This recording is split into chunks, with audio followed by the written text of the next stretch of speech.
en este caso con Reino Unido. Ya han llegado los primeros migrantes a la enorme embarcación atracada en el puerto de Portland, al sur del país.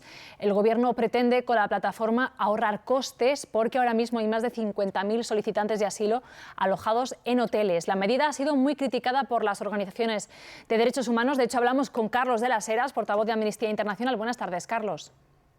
Hola, buenas tardes. Bueno, ¿qué opinan de esta medida desde Amnistía Internacional?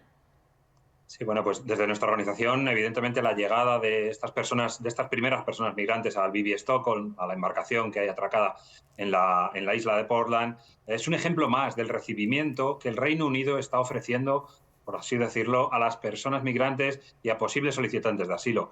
Con el atraque y la apertura de esta embarcación en la isla de Portland, como digo, parece ser que no hay nada que el gobierno británico esté dispuesto a no hacer para que las personas refugiadas y solicitantes de asilo sientan que no son bienvenidas y que están de una manera insegura en este país. Ahora hablamos, Carlos, de las políticas de Reino Unido en cuanto a la migración, pero en este caso, en el caso de esta plataforma, Reino Unido dice que lo hace para ahorrar costes.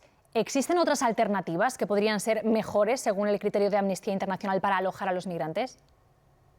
Bueno, en cuanto a otras alternativas, aquí la cuestión es, o la cuestión principal es que el Reino Unido lo que no puede hacer es dejar de lado o aparcar, como ha aparcado esta embarcación, el problema y la crisis que tiene de personas refugiadas y solicitantes de asilo. Como has dicho, son más de 160.000 personas las que esperan la tramitación de su solicitud de asilo en el Reino Unido y, por supuesto, la alternativa es trabajar en el establecimiento de vías legales y de rutas seguras para que las personas solicitantes de asilo puedan ver regularizada su situación en el Reino Unido. Es decir, de lo que se trata es de reformar el sistema de asilo británico, no de ir poniendo parches como este.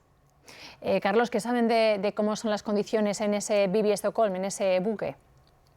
Bueno, pues hasta ahora no hemos tenido la oportunidad de hablar directamente con alguna de las personas que se empiezan a alojar en este buque a partir de hoy, pero a priori alojar a personas solicitantes de asilo en una barcaza de estas características no parece la mejor solución o la solución más acogedora. Tenemos que recordar aquí que muchísimas de estas personas solicitantes de asilo son posibles personas refugiadas y muchas de ellas posiblemente se hayan jugado la vida en el mar precisamente para llegar en este caso a Reino Unido y encontrar un sitio, encontrar ese refugio y ese asilo huyendo de la guerra o la pobreza en sus países de origen.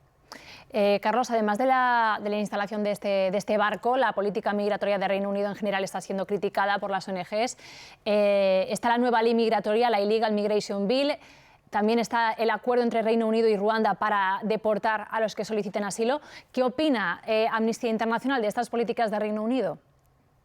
Bueno, pues como decía antes, ¿no? Son claros ejemplos de que las personas solicitantes de asilo y refugiadas en el Reino Unido no son bienvenidas. En relación con la ley sobre inmigración ilegal, ha sido aprobada recientemente en la Cámara de los Comunes y supone la creación y el establecimiento de importantes obstáculos, de sanciones y de perjuicios para todas las personas que soliciten asilo en el Reino Unido. Por no decir que prácticamente elimina la posibilidad de solicitar asilo a las personas que llegan al Reino Unido de una manera irregular. Por otra parte, el intento de las autoridades británicas de reubicar a la fuerza a posibles solicitantes de asilo en Ruanda, que actualmente está parado por el Tribunal de Apelación británico, es un ejemplo más de la dejación de funciones de las autoridades británicas, que en lugar de afrontar una situación, lo que hacen es externalizar esta situación, externalizar este problema, y en este caso concreto en Ruanda, un país donde las violaciones de los derechos humanos son una constante. Esa es la política migratoria de Reino Unido, de la que estábamos hablando. ¿Cómo ve Amnistía las políticas migratorias de la Unión Europea, que están firmando acuerdos con terceros países, como por ejemplo con Túnez? Sí, bueno, lo que está sucediendo en Reino Unido, esta política de asilo y refugio, o de no asilo y de no refugio, es muy similar a la de otros países europeos, como decías. No hace falta recordar las imágenes que hemos visto estas últimas semanas y estos últimos días de migrantes abandonados por las autoridades tunecinas en las fronteras con Libia, en el desierto, pasando sed, hambre, penurias, etcétera, etcétera. Bueno, pues esta es la consecuencia de, por ejemplo, el acuerdo, el memorando que la Unión Europea ha firmado también hace unas semanas con Túnez, mediante el cual pues, está externalizando el control de fronteras y dejando en manos de terceros países las vidas de estas personas que buscan refugio y asilo. En resumen, tanto las autoridades británicas como las europeas lo que están haciendo es centrarse en el control y en la contención de la migración y en la delegación en terceros países de este control de fronteras, en lugar de trabajar en el establecimiento y en la creación de rutas legales y seguras para todas las personas que buscan refugio y asilo, que sería la línea a seguir, el proteger a las personas que vienen huyendo de la pobreza de la vida. Y última pregunta, Carlos, y estas estas políticas, ¿no?, de las que estamos hablando, ¿cómo cree que pueden influir en las rutas migratorias de los migrantes o el comportamiento de los propios migrantes?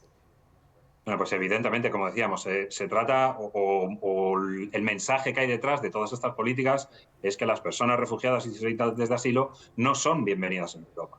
Que lo que se van a encontrar es un panorama de miedo, de vallas, de fronteras y de exclusión. Este no es el camino para un continente que siempre se caracterizó por ser abierto, por tratar las cuestiones relacionadas con refugio y migración de una manera abierta a las personas que, por ejemplo, huyen de la guerra, y con estas políticas que se están poniendo en marcha, el mensaje, como digo, es muy claro. No son bienvenidas las personas migrantes y refugiadas.